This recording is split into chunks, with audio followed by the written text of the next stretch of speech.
sitting here today at the Seattle Antiquarian Book Fair. It's Sunday, October 11th, 2009. I'm with Beverly Garcia-Garst of Garcia-Garst. Is it Rare Books or just Books? Booksellers. From Turlock, California. I've known Beverly for probably 25 years. Beverly, thank you for coming here and sitting down with me to go through this fun procedure. So, first we want to know a little bit about your background, your family, where you were born, where you grew up, and maybe where you went to school or anything like that. I'm from Turlock, actually a small town south of there in Omar. I lived in the country. It was a rural area. My family, my family is, they're immigrants from, the Azores Island, Portugal. So anyway, I grew up in this small farming dairy community. Graduated from high school, knew the same kids in kindergarten as I graduated from high school with. Had the fortune to end up at UCLA for college, which was really kind of pie in the sky for me. Anyway, we went to UCLA, met my husband, married him there, and met him at school. He was in. He ended up at UCLA. He ended up being in the library science program. And what were you doing at UCLA? I was doing my undergraduate work. A BA in anthropology is what my degree's in. Yeah. And one of the guys he went to library school with was Jerrold Stanoff. And you can believe this. And anyway, Jerry kind of pushed him and got him all excited about books, being in the business. So I was after him for years to get into the business. And after... We should note that Beverly is speaking of her husband, Ken Garst, I'm sorry. who's partner in the book trade. That's all right. That's my job. I'm just talking.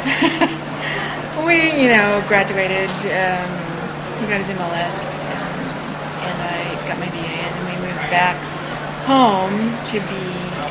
I really wanted to be near my grandmother. And where did Ken come from? He's from LA. Oh, he was? Yeah. I met him in Turlock at Stanislaus State for a year we were there. He got a job in Las Vegas Doing what? as a librarian. So we were there for a while, and then this opportunity came along to buy a bookshop with all the books from South Lake Tahoe. So he really wanted to do that, so we scrounged the money together, and he went up and brought this bookshop back. Now, what year was that? That was in 78. Yeah, 1978. And you were living in Los Banos? Yes. Now just remind me, that's the place kind of between 99 and 5? Yes.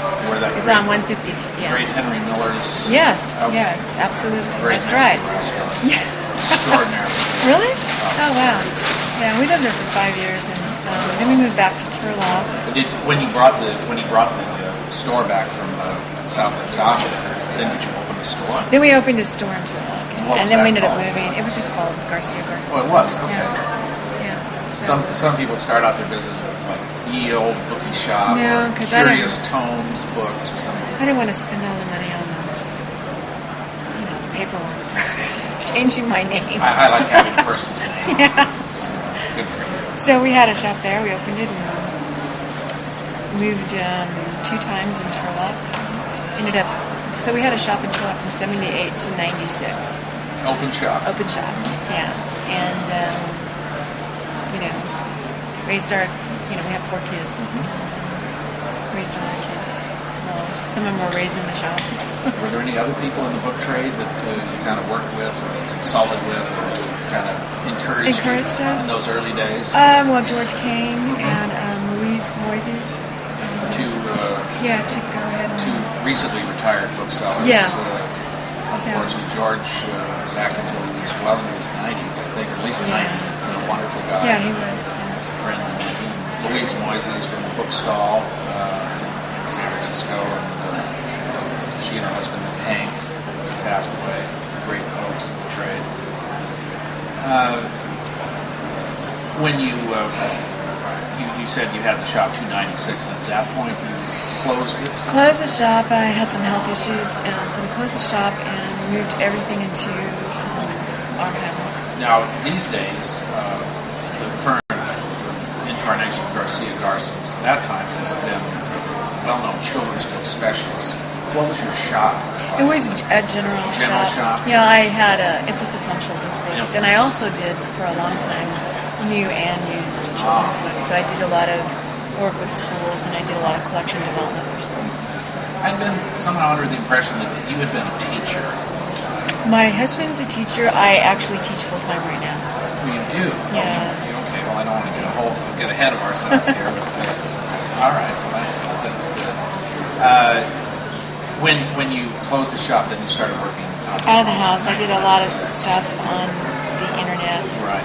Well, at that time, yeah. The next thing I was going to ask was that was right around the time when the internet was all of a sudden becoming something that could not be ignored. Yeah, you either had to join it or totally lost. You chose to join. I did, and I did it for a long time, but I don't do much on the internet currently. Early on, then, how were you making use of the internet? I was listing my books on ABAA and stuff like that, and selling a lot of stuff. And of course, book fairs. I'm a big believer in book fairs. I think that's really important for the trade. Well, particularly, I would say, for the kind of material you deal in, which is so visual and yeah, you have to see it. Brings memories back to people, and something you're not going to get off the computer screen. So, do you still list books online? No, I don't have anything up right now. Really? I don't, because I don't have time right now. I see. So it's something that I hope to put back up within the near future, probably by the summer. That's good. How many books are in your inventory? Probably 25,000. Gee. We still have a lot of stuff, yeah. And it's not just all children's books. It's still a mixture of a lot of the stuff we consider high points, and we kept. Are they accessible to see? Oh yeah, we have people come by, but they call and come by appointment. And now that my husband's retired, it's more available. When did Ken retire? In April. Last April. I know, and we were talking about it February a little bit. Yeah, about how he was looking. Nobody believed he would do it, but he actually did it. So. Sometimes people. When you're done, you're done. Yeah, that's right. They know when to fold them. Good for him. This is something I'm always kind of interested to hear about. You've been in the trade now for 31 years, if my math is right. And in the old days, you had a shop. I learned the trade initially by working in a shop, and most of the other people I've spoken with learning from someone in the shop. What would you say to someone wanting to come into the trade today? There aren't so many avenues to apprentice. How would one go about entering the book trade today in the right way? Well, you're right. Working in a shop is the absolute best experience. Trying to get involved with somebody who has a currently existing book business, doing a ton of research. My favorite part of the business is the research. I love looking stuff up and tracking stuff down and finding things out. I think somebody who's dedicated to, has some background knowledge in library science and that kind of stuff. And go to book fairs, try to associate yourself with somebody who's really knows what they're doing. Yeah, and you're right. We do need more bookshops. Yeah, it's tough these days. The general state of the trade is, we often hear, has been in such flux recently. The internet is turning a lot of what used to be saleable books into just kind of rubbish. So there are a lot of things that are essentially out of the control of people in the trade. But these days, here it is 2009, what would you say is healthy about the book trade today? And what would you say are the bad areas where we collectively need to improve ourselves as booksellers? I think that we need to pay more attention to supporting the trade, as in making a decision to do a book fair doesn't always depend on how much money I think you're going to make. I do a lot of book fairs that I know I'm not going to make money just because I want to support the idea of a book fair and the trade, and I think you have to totally embrace that. I think a lot of people are not that. I think a fault is that a lot of dealers are not very well educated, and in the fact that they describe things erroneously. They don't know that first edition means the first printing, not first edition, 57th state, which you see online, and it's course. Kind of bogus. So, I think that hurts the trade. Well, you're right. It's a peculiar dichotomy that it's harder to be a good bookseller, maybe than it is, but it's easier to just get into the trade to be a crappy bookseller. Yeah, it is, because most people won't go to the effort to say, this is not what I thought I was buying, but it's too much trouble to send it back. And that's a big problem with him now. You touch on education, too, and not only, I assume, college education, but more specialized, like... Well, know your field. Right. But I have, people are like, oh, I don't need reference books anymore, but yeah, you do. I have probably 1,000 reference books. If one of those books that I spent money on helps me identify something correctly, then that book is worth the purchase. Yeah, and worth keeping. So, because a lot of stuff online is they just copy somebody else's description of it. And one person's mistake, and then all of a sudden it's all magnified. The standard all of a sudden perpetuates the error. And standards. A good book is always a good book, and also the condition of the book. People kind of start blurring the edges on condition, and that's unfortunate. I've noticed that there does seem to be more and more. What exactly do you mean by very good? Yeah, exactly. Yeah. This is not very good. The more questions you end up asking, the less than you need. It's not just throwing a book out of the table. What's good is that people are still interested in buying books. What's bad is the economy. I think we would be better off, because I think there are collectors out there who still love books and love coming to shows and touching them and handling them and owning them. That's the good thing. We just need, as booksellers, to put more effort into promoting our own product, giving it the value it deserves. And when you go to a show and all you see are books that have been discounted or for sale, I have a big problem with that, because that, to me, the message being sent is, well, I didn't do my research, and I just wanted to price this book X amount of dollars to see if I could get it. Now that I can't get it, I'm going to sell it for this, which means that you can't trust my research. I can't support my price. Well, or essentially means my price is meaningless. Yeah, basically. It's like, a starting point. It's like, that's not what a businessman does. No, it's not a professional. No, it's not. It makes us look like a bunch of books. Well, of course, you're also, with your children's book, noted for the fine condition. It's true. I've bought enough things from you for myself. I know. Have you noticed a decline? You do a lot of fairs, not just ABAA fairs. Right, I do a lot of regional things. Have you noticed any decline or improvement in the overall quality of stocks at these little fairs? Say, compared with 15 years ago or 20 years ago? I would say probably there is a slight decline, yeah, definitely. I've kind of had that feeling that people aren't as condition conscious. Yeah, they're not as particular. No. It's kind of like, well, let's see what we can get. Yeah, exactly. Yeah, I see stuff that I might be interested in, but because of the condition, there's not even a second glance. No. And it might be a great book, but it's. I fear that this in turn will sort of dampen the enthusiasm when you see not only a decline in quality but professionalism. Yeah, it's like, this is, you can't support your price by, knowing the history of the book or doing the research on the edition, et cetera, and what connections you can make. And then it does hurt everybody. When did you join the ABAA? I believe it was 1986. What brought you to that decision to apply? Well, I wanted to, I'd gone to a lot of shows, and I thought, this is what I want to do. If I'm going to be in this business, then I need to be a real book dealer. To be a real book dealer, you need to be in the ABAA to get some sort of respect. Do you recall who your sponsors were? Jerrold Stanoff, Louise Moises, and George Kane. Oh. I think it was just three. Yeah, those people. So Yeah, they kind of like, you should do this. You should get into. I really didn't know very many people then. I know you won't believe this, but I'm really very shy. I don't know anybody who's shy. Everybody does. Oh, so shy, and I said, I don't think so.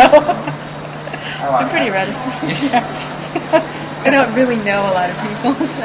Well, you don't need. I know, and I appreciate that. It was great to me. Did you start doing ABAA shows? Yeah, right away. I got in November, and I did the following show in February in San Francisco. which was really great. Oh, so it was fun. well, that's too bad you missed the last of the shows at the Ambassador. Yeah, no, I did. But you went to visit them, Yeah. I suppose. Yeah, that was still my all-time favorite book fair venue. Oh, really? Oh, yeah. I miss those days so much. Oh, gosh. Yeah, it's different, definitely. Well, we don't have Ken, her husband and business partner, but he's active in business too, and I suppose he'll be more so now that he's retired. I don't know. He hasn't. He's just kind of having a good time right now. Well, he has the library. He does. So has that been That's been very helpful because he knows how to find things and early on sources and things like that. You mentioned a little while ago that you're doing teaching now, and how did that come about? Tell us a little bit about Well, that. I actually always wanted to teach, always, and kind of between having children and the book business, writing the story, I never got the chance. So. And did I recall? I'm trying to remember now. Did your kids on occasion helped? Oh, absolutely. Book fairs, Yeah, I used to bring the two youngest. When they were babies, they used to actually have them here, and then I would, whenever I could, I'd bring. So you're telling me they're not babies? No, I'm sorry. How old are your 4 kids? The oldest, Heather, is 35, and Jared is 32, and Shane is 30, and Theron is 24. He's my baby. I know, it's like embarrassing. Have any of them shown any interest? Heather is a teacher also, and she collects. She has huge book collections, so she does. And Jared's very interested in books, although he's also in education. He's a vice principal. Oh, you have raised these kids right. I have to interject. Thank you. What are the other two? Shane has two. He has a BS in kinesiology, and he just finished his registered. He has a BS in nursing, so he just got it. He's an RN. And Theron is an assistant manager who makes more than I do for a local food company, and he's got about a year and a half left of college to do. Well, we've got 2 dealing in food for the mind, 1 dealing in food for the stomach, and then someone. And then my caretaker. Someone to keep it all going via the health. So that is terrific. Yeah, we have wonderful children. We're very fortunate.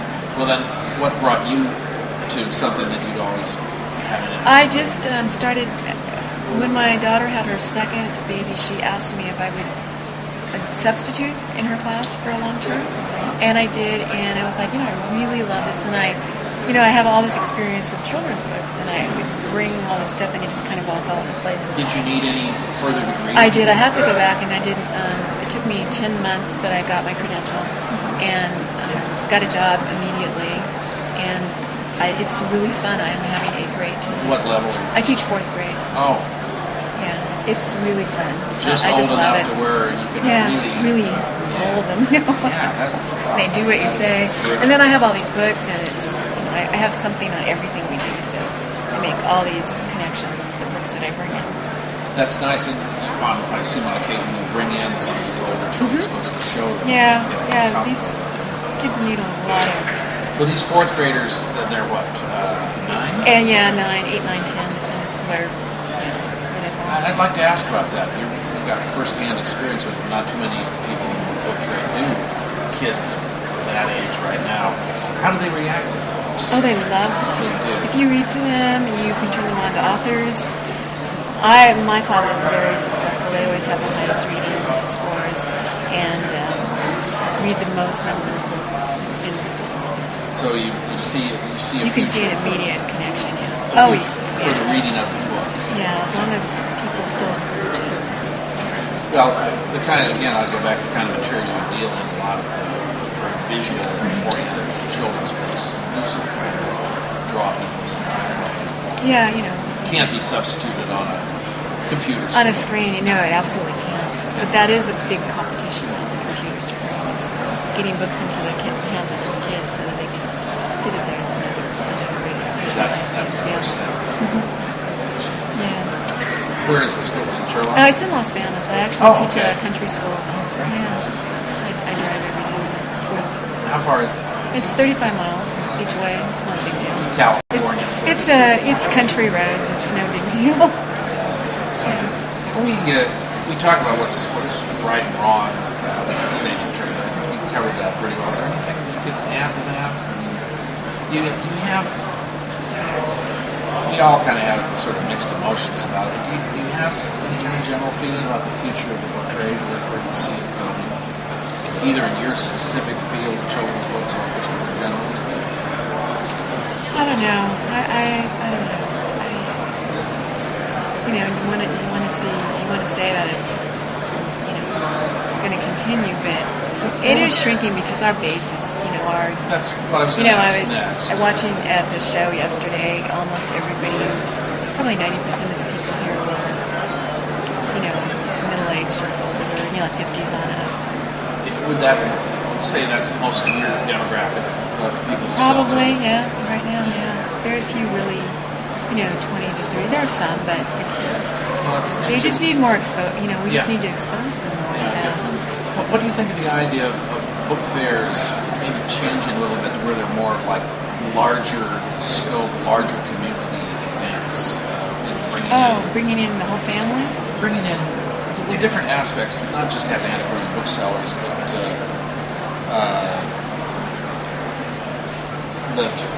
new book publishers, things that would just maybe attract a broader segment of the population, just to get them started. Yeah, I think that would probably be a good idea. Somebody was telling me about one of the shows in the Southwest. They promote their shows as family events, and their idea is to, because you hardly see kids very much, but so I didn't quite understand it, but something about all the kids, they're encouraged to give their kids $5 or $10. They always have areas where the kids can go and buy less expensive items to start their own collections. And that's been very successful because everybody in the family is involved in it, and it gives them a chance to start a collection. So it's something that we can help little kids on that idea, like some section of the show or whatever. But there'll always be a role for this kind of thing. Oh, yeah, definitely. It would be great. I mean, like I said, if the trade would support the trade, we wouldn't have any problems, I don't think. Yeah, I would agree with you. There's a little bit too much of the reverse entrepreneur stuff these days. But without getting into specifics, within your field, your specific field of children's books, do you see collegial relationships there, kind of mutually supportive? I would have to say that, yes, there is a collegial relationship among the dealers who have been in the business for a long time, and there are a lot of dealers who do children's books, but mostly they dabble in it and they don't really know what they're doing. And some of those dealers really don't understand children's literature and what we do, really. And those dealers sometimes cause problems for those of us who are. You're talking maybe about people you run into on the internet who clearly have no or somebody who's decided, well, that dealer can sell that book for X amount of dollars, but they don't understand that dealer has the customer and can support. And they don't understand their copy is not as nice, etc. So there's all that kind of stuff working together. The dealers who are really serious about it and the dealers who are just in it to make a quick buck. Would you ever see opening up a retail shop? No. I've done it. I'm finished with it. I had enough of it. Yeah, I know. It's just... Everybody should do it for a while. Oh, yeah. You have to be baptized, yeah. I agree. What do you see for the future of our organization when we're doing these interviews, the Antiquarian Booksellers? I think the organization is strong. I think the organization in some instances needs to remember that we exist for the good of all the members, not just the top 10%. And I've said a few things about that before. It's the backs of most of us that are behind dealers end up standing on to do their shows. Because I'm all for a total equal, everybody has an equal chance to get booth assignments. Exactly. And I don't think because you have more money you get to pay for more expensive. No, I'm totally against that. Have you served in any kind of officer capacity?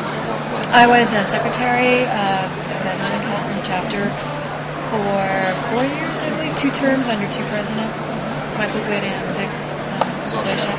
And then I am currently and have been on the book fair committee for actually, I can't even remember how long now, quite a while. This is for the San Francisco ABAA yeah. Book Fair, which is held an odd number of years every year.